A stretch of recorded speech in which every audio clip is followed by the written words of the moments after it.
You can run 5 miles before breakfast. You can have perfect blood work. You can look lean, fit, disciplined, and still have a 90% blockage growing silently in your heart. That's the part no one talks about. Your body is incredibly adaptive.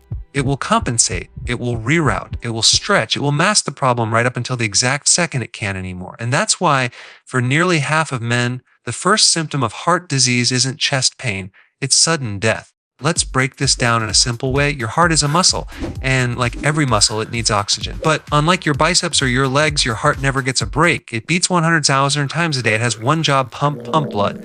To do that, it relies on the coronary arteries. Think of them like irrigation lines wrapped around the heart.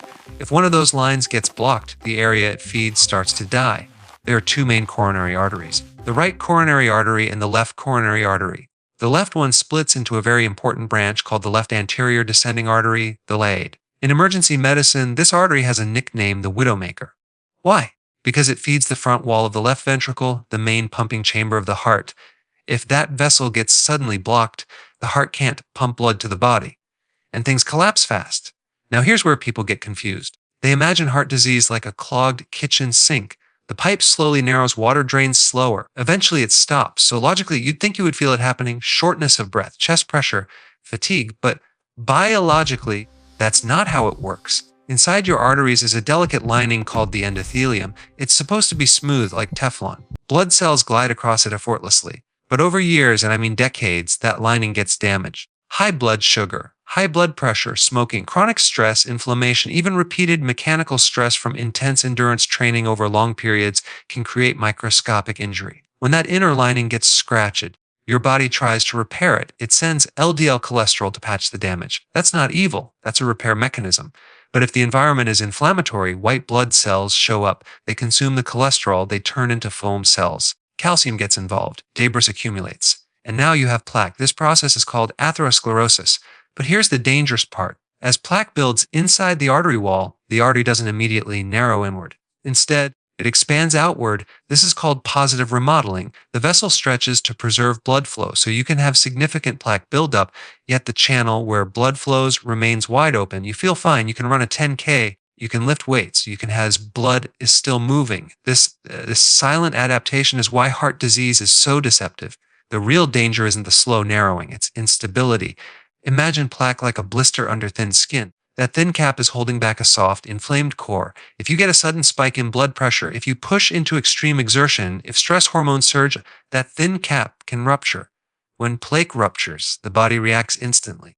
It thinks there's a wound inside the artery. Platelets rush in. Clotting factors activate. A thrombus forms. Within minutes, that clot can completely block the artery. It's not a slow clog. It's a sudden cork. Blood flow stops abruptly. The heart muscle downstream begins to die. This is a type 1 myocardial infarction, a classic heart attack. But there's another pattern that's less talked about. Imagine a 50-year-old disciplined runner. Let's call him Robert. Robert eats clean. He trains hard. His LDL looks normal. His resting heart rate is low. But over decades, he developed small areas of plaque, not enough to cause symptoms, not enough to show up on a routine stress test.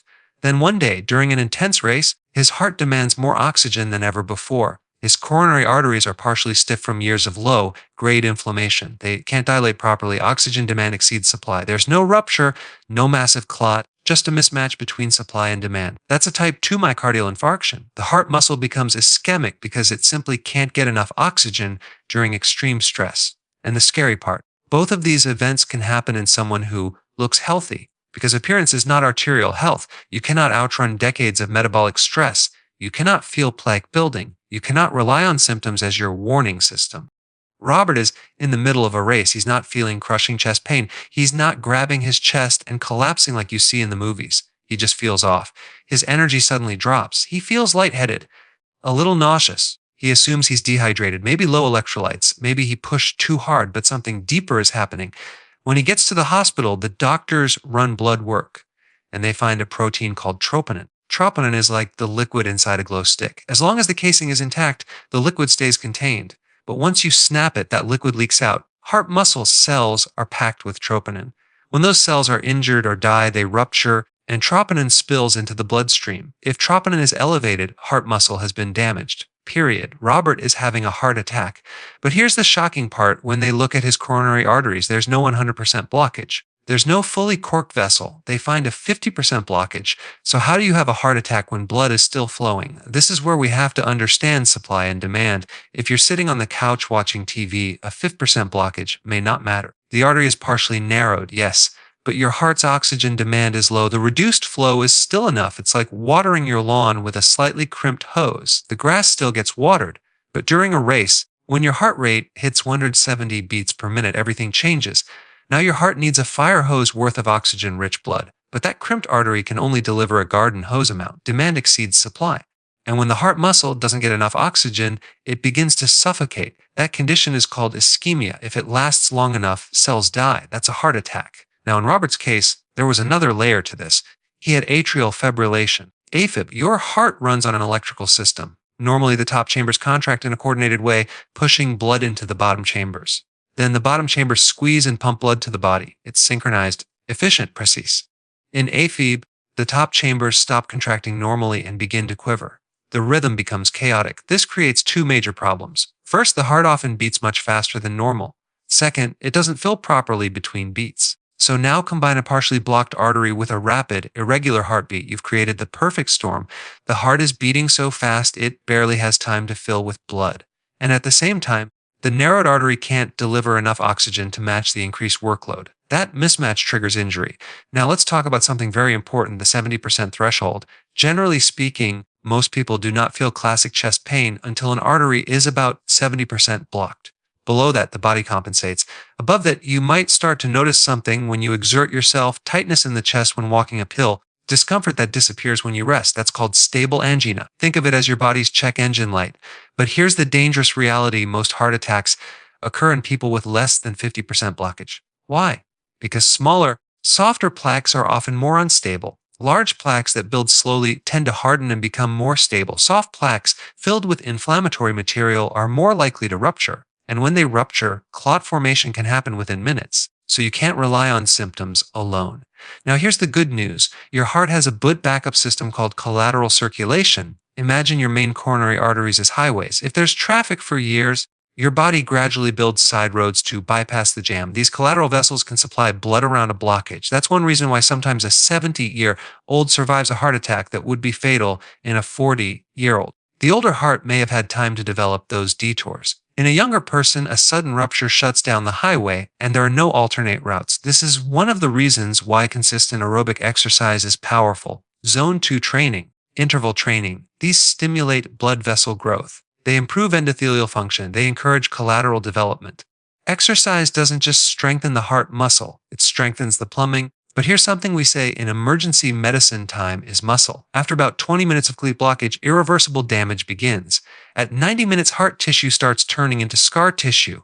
Scar tissue doesn't contract, it doesn't pump. And once it's formed, it's permanent. So recognizing symptoms early is critical. Men often experience the classic presentation: crushing chest pressure, pain radiating down the left arm, sweating. Women frequently present differently. Extreme fatigue, shortness of breath, nausea, upper back discomfort, even symptoms that feel like severe acid reflux. And sometimes there's just a sudden sense that something is very wrong. Never ignore that. Now let's talk about what happens when the plumbing fails. Cardiologists perform a PCI, percutaneous coronary intervention. They insert a catheter, usually through the wrist. They inject dye to visualize the arteries. When they find the blockage, they inflate a tiny balloon to compress the plaque. Then they place a stent, a metal mesh scaffold to hold the artery open. Blood flow is restored. But wouldn't it be better to find the problem before it ruptures? This is where screening becomes important. Standard blood work measures cholesterol levels. It tells you what's circulating in the blood, but it doesn't tell you whether plaque is actually forming inside the arteries. You need imaging. One of the simplest tests is a coronary artery calcium score, a check scan. It's a 5-minute CT scan that measures hardened calcium deposits in the coronary arteries. A score of 0 is excellent. A score over 100 means plaque is present. Over 400, that's a serious red flag. But calcium scoring only detects hardened plaque. What about soft plaque? That's where a CT coronary angiogram comes in. This imaging test can visualize both calcified and non-calcified plaque. It can detect the soft, unstable lesions that are most likely to rupture. It's one of the most powerful early warning tools we have. The healthy heart attack is often not a failure of fitness, it's a failure of awareness. You can't guess whether your arteries are clean. You can't assume that because you run, lift weights, or eat well, you're immune. Control blood pressure, keep blood sugar stable, reduce chronic inflammation, train intelligently, and if you're at risk, get the right scans. Don't rely on how you feel. Biology doesn't reward assumptions, it responds to data.